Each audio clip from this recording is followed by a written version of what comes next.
André, surpreendente o mercado estar surpreso assim com o fiscal agora? É muito surpreendente, é impressionante. É impressionante o modo de negação que o mercado vive, mas é algo que a gente vê nos mercados do mundo inteiro, né? A gente viu aí nos Estados Unidos, eles estão falando de cortes de juros desde o ano passado, né? Viramos o ano com promessas de corte na primeira reunião e o mercado segue apostando, né? Seguir apostando até os últimos dados. Eu acho que desde do PMI, quando saiu daquela retração daquela retração de 17 meses, né? A zona de retração passou para cima dos 50 pontos. Já estava claro que a gente ia ter um payroll forte e o mercado ainda assim, com o payroll, ainda acreditava, né? Vamos esperar o CPI, aí veio o CPI desastroso e daqui a pouquinho o Powell fala, agora acho que às 2h30 da tarde, vamos ver o que ele vai dizer para o mercado, mas o mercado fica em busca de lado meio cheio do copo o tempo todo, e isso é uma característica, infelizmente, do mercado, seja os amadores, sejam os profissionais, né? Esse modo de negação. Daniel Kahneman, falecido aí há 2 semanas, aos 90 anos, ganhou Nobel estudando isso durante mais de 30 anos. Então, só que não adianta todos esses estudos, o mercado continua em modo de negação, né? É uma coisa meio atávica.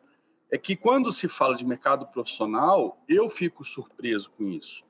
Quando se fala de amador, ok, mas quando se fala de profissionais, todos os sinais foram dados, né, nos últimos meses, mas principalmente nas últimas semanas. Os 25 bilhões antecipados aí da Eletrobras, da privatização da Eletrobras. O acordo, que nem o conselho da Petrobras sabia, o acordo dos 20 bilhões para encerrar um montante de 50 bilhões de reais de processos que a União tinha com a Petrobras. Então, 25 mais 20 já dão 45. E aquele jabuti de 15 bilhões semana passada na aprovação do DPVAT. Isso mostrou o desespero total do governo, né, para ter receita. Quando eu fiz as contas, falei, bom, quem sabe até agora a gente consegue chegar perto de um déficit zero, né? O mercado estava botando como teto 0,7% do PIB como déficit, né? De repente até poderia se reduzir com esse valor. Mas tem um ponto que ficou pendente, né? No momento que eles antecipam essa receita para tentar buscar o déficit zero, essa receita não é recorrente, né? Eles simplesmente chuparam a laranja até o bagaço, não sobrou nada. Então, o governo, né, vem trabalhando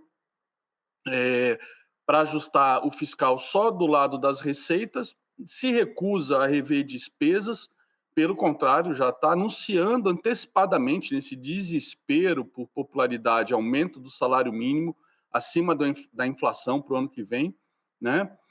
Para ter alguma coisa para falar, né? Não teve aumento real em 4 anos, agora nós estamos dando, né? Tipo tentar contrabalançar a questão da inflação que atinge principalmente os mais pobres, né?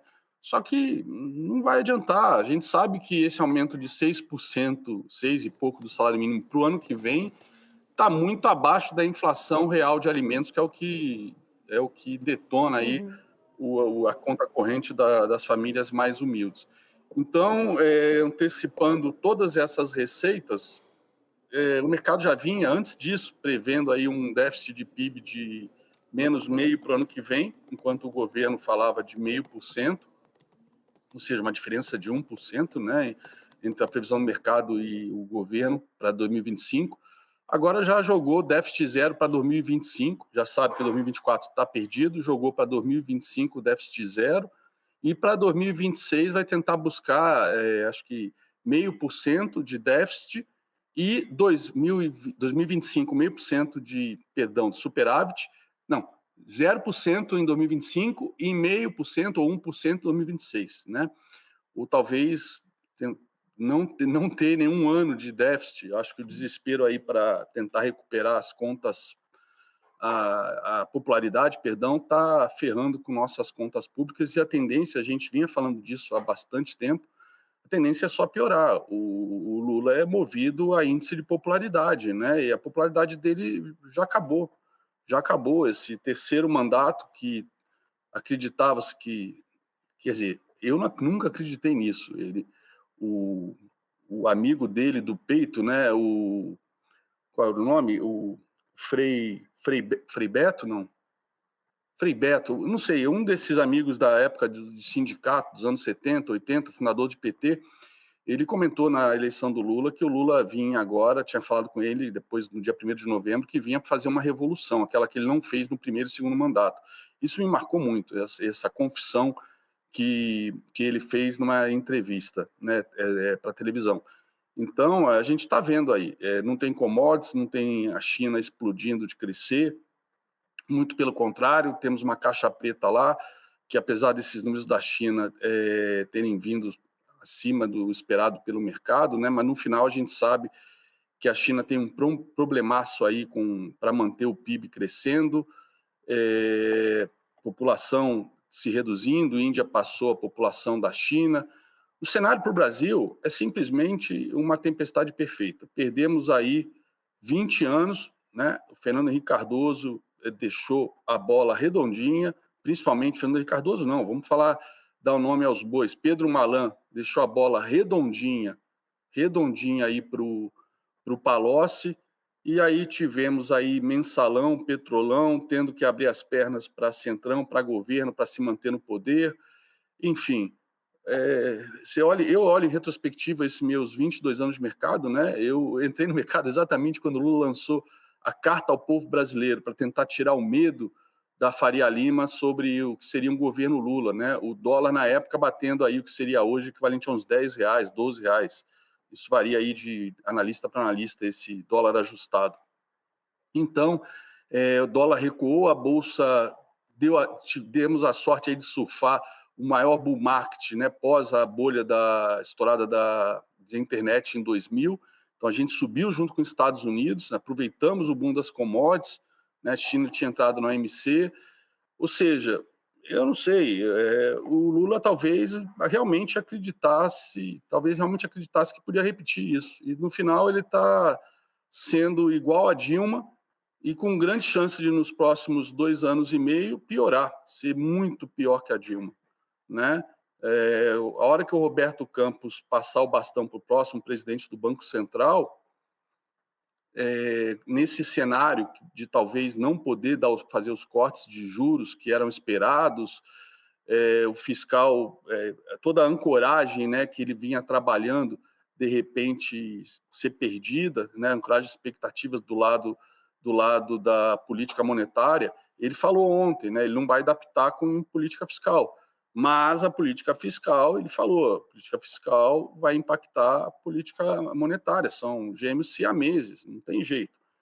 E a gente está vendo aí DI, dólar, tudo atingindo os meus alvos que eu tinha mostrado aqui semana retrasada. Semana passada acabou que eu não mostrei os gráficos, mas posso mostrar hoje.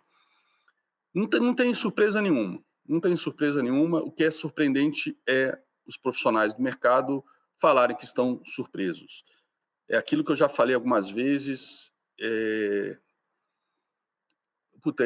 Não é o tipo de coisa que eu me fico até constrangido de falar, mas eu fico perguntando, os profissionais do mercado, ao não conseguirem antecipar tantas coisas que são tão óbvias, né, com relação, por exemplo, à guerra da Ucrânia, né, com relação à geopolítica, a gente comentou aqui, 1 mês antes da guerra da Ucrânia começar, que essa guerra, eu falei para você, que era inevitável, que era uma questão de geopolítica, a questão da OTAN, a questão da Ucrânia ser um território de passagem para todos os exércitos invasores, sejam do Ocidente para o Oriente e vice-versa, né? A Ucrânia era um tampão importantíssimo para o Putin manter, que a guerra era inevitável. Inclusive, na véspera da guerra começar, falamos sobre isso aqui novamente. E quando a guerra começou, que ela iria durar anos. Não se trata de sanção contra a Rússia ou de inflação por conta de corte de gás. É geopolítica. Geopolítica implica a estratégia de você impor mais danos ao seu inimigo do que sofrer, A inflação, isso é detalhe, né? Tanto é que a gente vê agora a Europa desesperada aí, quase que provocando uma guerra para que os Estados Unidos possa se engajar numa guerra antes que o Trump vença e saia de vez da OTAN, né? Eu acho que essa é a estratégia da Europa, entrar em guerra antes da troca de presidente, né? Enfim, tudo isso são coisas previsíveis. É aquilo que eu já falei algumas vezes, é uma autora que eu gosto muito, todo mundo reverencia muito o Taleb pelo livro Cisne Negro, mas tem um livro que eu acho que foi lançado à época do Cisne Negro por uma economista que é considerada uma das 100 mais influentes do mundo. Acho que eu tenho até o livro dela aqui na estante. Deixa eu ver se está à mão para mostrar para vocês.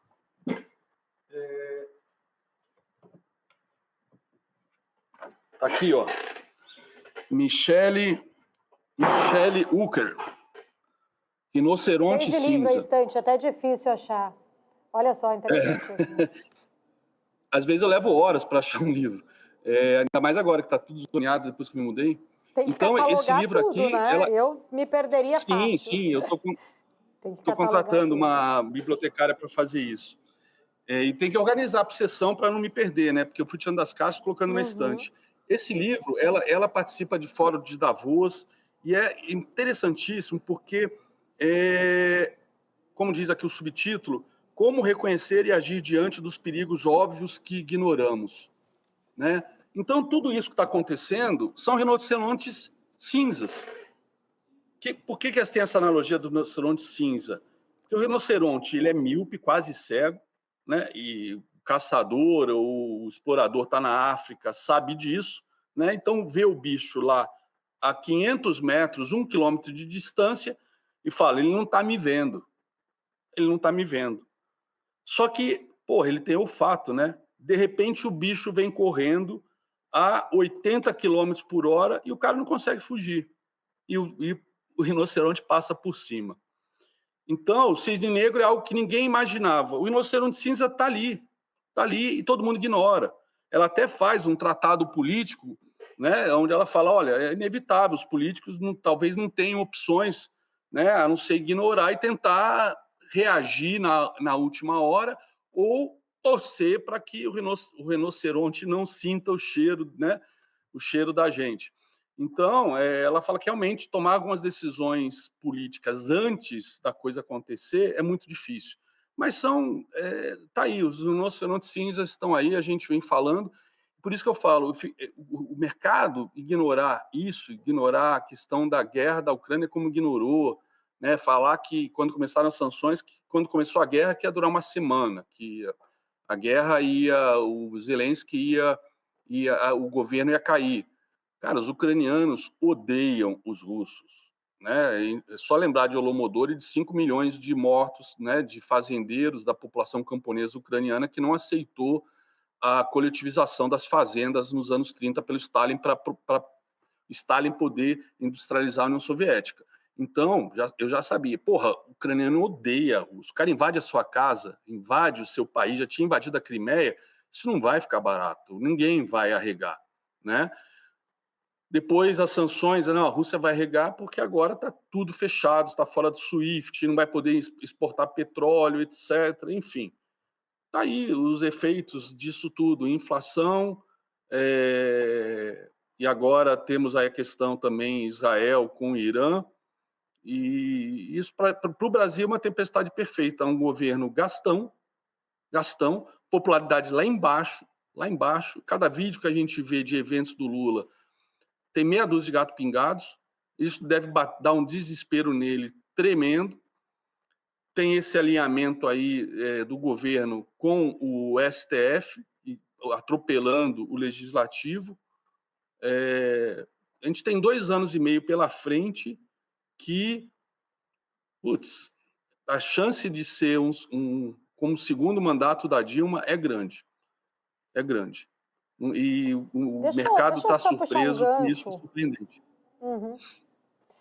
Só puxar um gancho de um ponto aí muito importante, né, até que você trouxe aí nessa leitura sobre essa questão geopolítica, e ainda puxando esse gancho da leniência aí do mercado, ainda assim, né, o mercado não está, de fato, acho que pontuando o risco de uma reação ainda por parte de Israel a esta situação peculiar agora aí do final de semana dos ataques ali do Irã. O petróleo, ele tem aí tido, né, uma volatilidade, mas acho que pequena diante do que se esperava, até mesmo quando a gente viu ali o Israel tendo que interceptar aqueles drones do Irã no sábado. Havia pelo menos uma grande expectativa de uma reação muito pior e a reação foi mais branda. Você acredita que, de fato, de novo, né, como aconteceu lá na guerra da Ucrânia, que você estava muito bem colocando aqui, lembrando que a gente já comentava disso bastante anteriormente, desses riscos, mais uma vez o mercado ainda não está enxergando um risco grande que esse conflito pode vir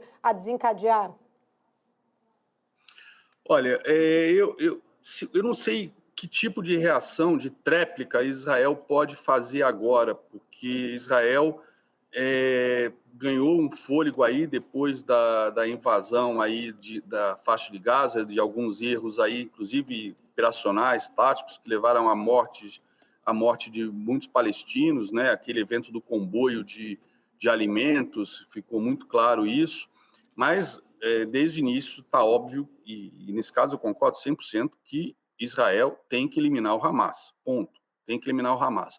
Quando a gente agora olha para o Irã, que é quem vem municiando, né, ou na verdade controlando como marionete, o Hamas, Hezbollah, os Houthis, né, e outras milícias na Síria, né, o próprio general que foi eliminado no dia 1º de abril estava ali na Síria justamente como comandante, né, em chefe dessas tropas, né, que estão dando apoio ao Hamas, Hezbollah, da guarda iraniana. Então ele foi eliminado, desculpa se vai chocar alguém, como deveria ser. Assim que funciona o mundo real, desculpa os iludidos. Tinha que ser eliminado. Mas, óbvio, né, criou-se uma narrativa que atacou-se a embaixada do Irã, quando não é verdade, foi um prédio ao lado da embaixada, aonde era uma espécie de quartel-general, um prédio que era o quartel onde ficavam as tropas iranianas e o general, né? Não era o prédio do cônsul, do embaixador, da família deles, não era um prédio diplomata, era um puxadinho. Enfim, a narrativa, de repente, Israel não contava com essa narrativa que foi atingido solo iraniano, né? E o Irã fez esse ataque que se estima que ele usou 5 a 7% dos seus drones e 5% dos seus mísseis. Inicialmente, quando começou o ataque com os drones, né, drones a 200 km por hora, é óbvio, para chegar até o Irã, dava tempo de todo mundo se preparar para interceptar esses drones.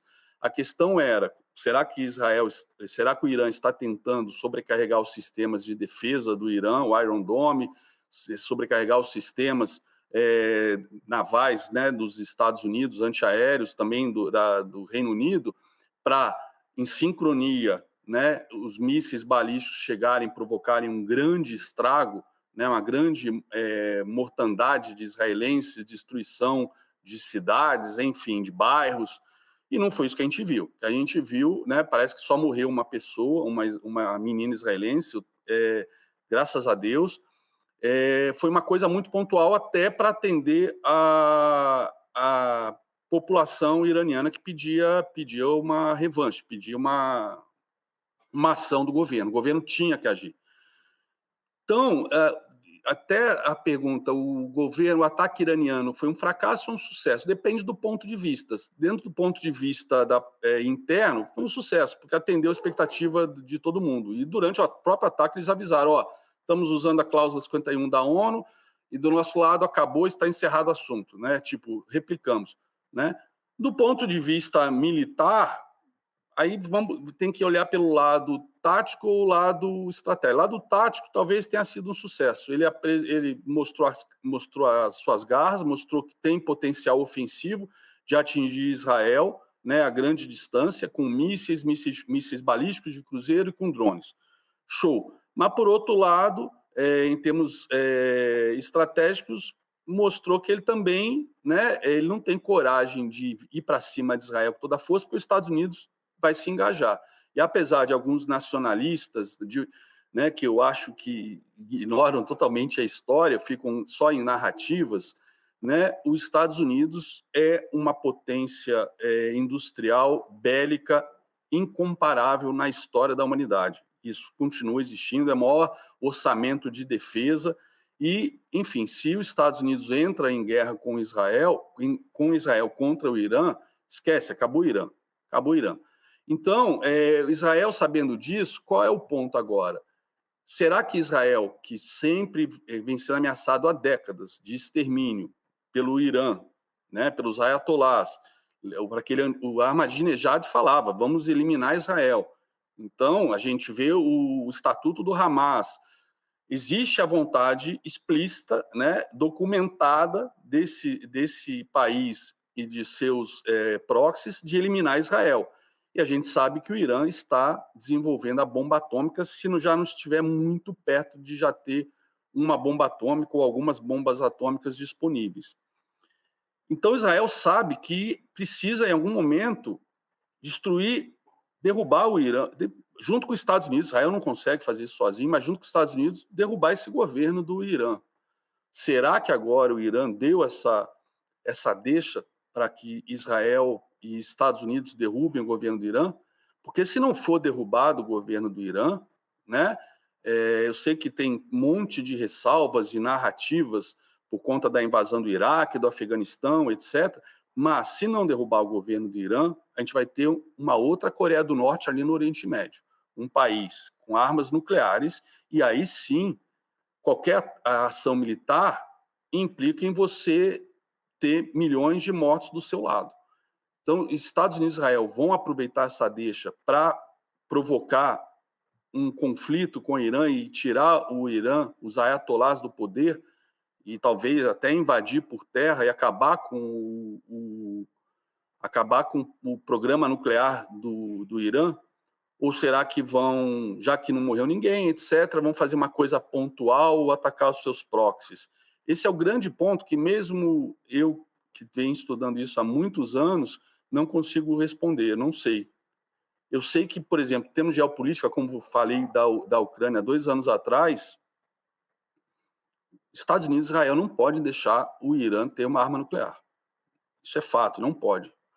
Porque depois vira uma Coreia do Norte e não tem o que se fazer. Então, neste caso, existe pelo lado apenas geopolítico de Israel, sim, ter que retaliar mais forte, né, para provocar até a entrada dos Estados Unidos. Né, a própria Câmara dos Deputados, Câmara dos Representantes, no domingo se cogitou, né, durante os ataques na madrugada de sábado para domingo, no Ocidente, cogitou a se reunir na segunda-feira para uma legislação que liberasse o governo para agir militarmente junto com Israel. Acabou que isso não foi necessário, né? Mas Israel anunciou ontem, depois de horas de reunião com o seu Conselho de Guerra, que vai retaliar. Como vai retaliar? Vai ser uma coisa cosmética, como fez o Irã? O Irã, talvez, alguns analistas acham, né, os nacionalistas que odeiam o Ocidente com esse papinho de imperialismo, não sei o que, anti-imperialismo, que eu acho uma coisa, respeitando a opinião desses que são pró-China, pró-Rússia, é uma coisa completamente estúpida, né? Você ser contra o Ocidente, que é onde você vive, é onde é a sua cultura, onde está o seu país, para defender regimes autoritários, ditaduras, que essas pessoas nunca viveram nesses lugares, não sabem o que é. Falam por ideologia, a ideologia mais samambaia de plástico que existe, de cérebro de samambaia de plástico, de que tem que haver um governo multipolar, etc. Isso é desconhecimento de história de geopolítica num nível assim estratosférico, né? É fato que um dia este império vai ruir, outro vai assumir no lugar, como acontece desde os sumérios há 5.000 anos. A questão é, eu não gostaria que esse império que assumisse fosse a China, muito menos China, Rússia, Irã, Coreia do Norte, esse eixo do mal.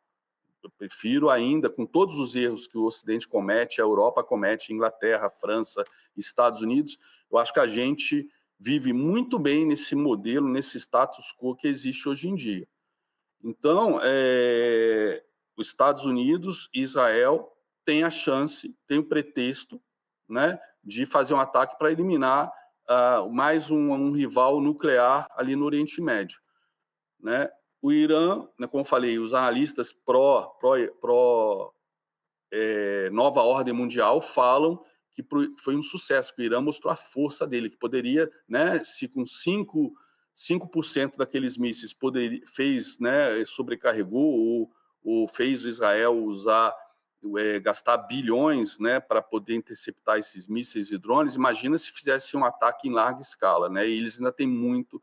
Então, essas narrativas estão se chocando entre si, e eu acho que a Faria Lima, que não tem o hábito de fazer essa análise mais profunda, né, está dando uma de rinoceronte cinza, está jogando para o lado e vamos ver o que acontece, vamos esperar, né, e sempre tentando olhar o lado meio cheio do copo, como acontece sempre, né, com o IA, conforme foi as Big Techs atingindo o patamar de $1 trilhão em 2018, né?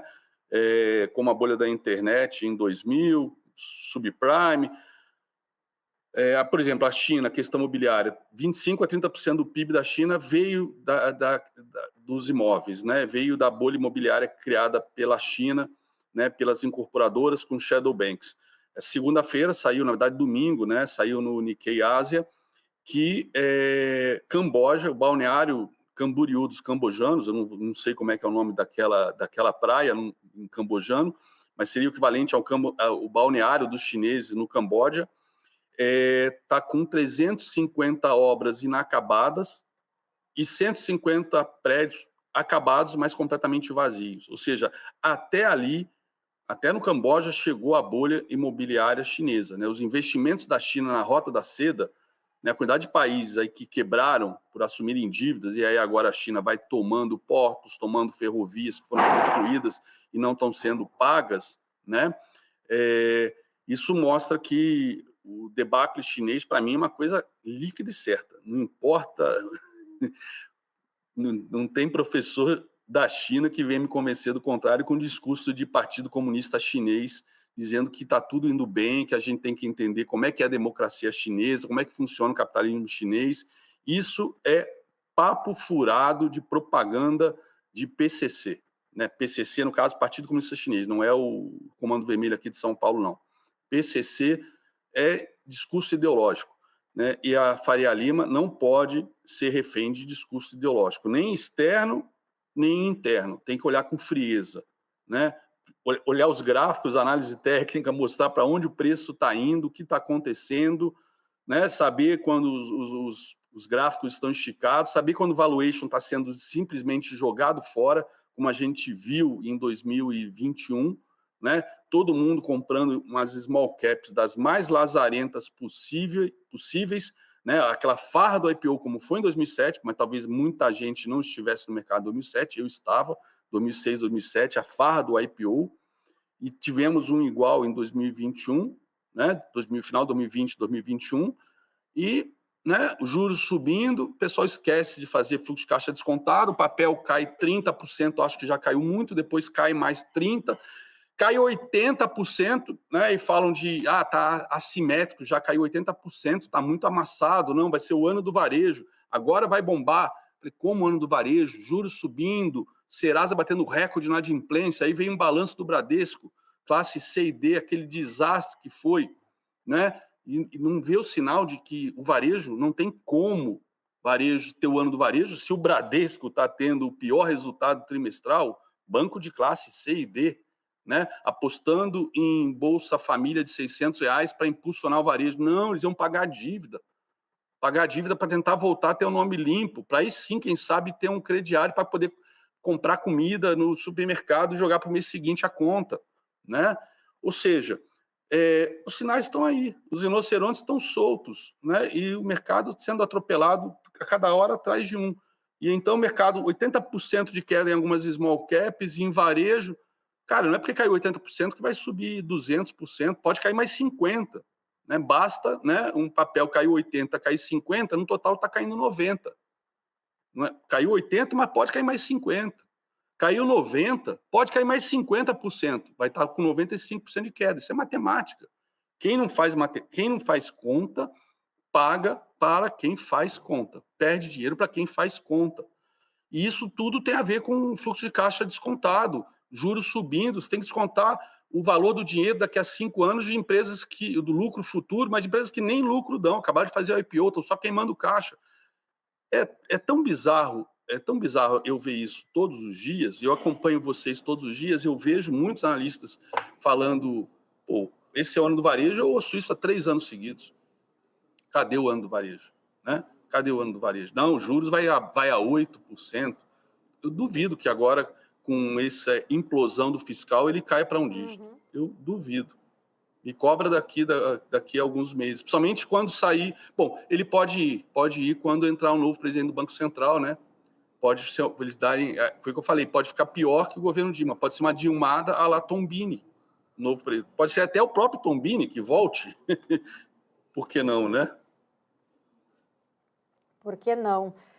Diz que até agora uma discussão dentro da própria ala do Partido dos Trabalhadores Mais Radicais que nem estão querendo mais a possibilidade ali de ser o Gabriel Galípolo, porque ele votou alinhado às últimas decisões ao Roberto Campos Neto. Enfim, André, acho que essa é uma outra discussão, a gente pode fazê-la em um outro momento, nosso tempo já está chegando aqui na reta final. Sempre muito bom o papo contigo, rico, muitas coisas importantes aqui para a gente sempre debater na nossa programação. Obrigada pela presença.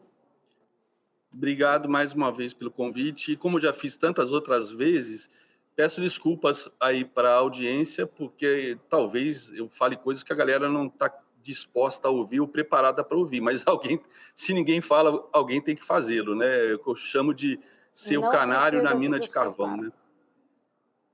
É importante. Obrigado, Paulo. Até semana que vem. Esse é o nosso papel, André. Sempre levantando aqui, né, pontos e contrapontos. Tem muita gente enviesada que, né, vem de um cenário, você não tem esse conflito de interesses, vamos dizer assim, por isso traz a realidade. Muito bom pra gente. Obrigada, André. Prazer, até mais. Obrigado a você, até semana que vem. Tchau, galera, até semana que vem. Boa sorte para vocês.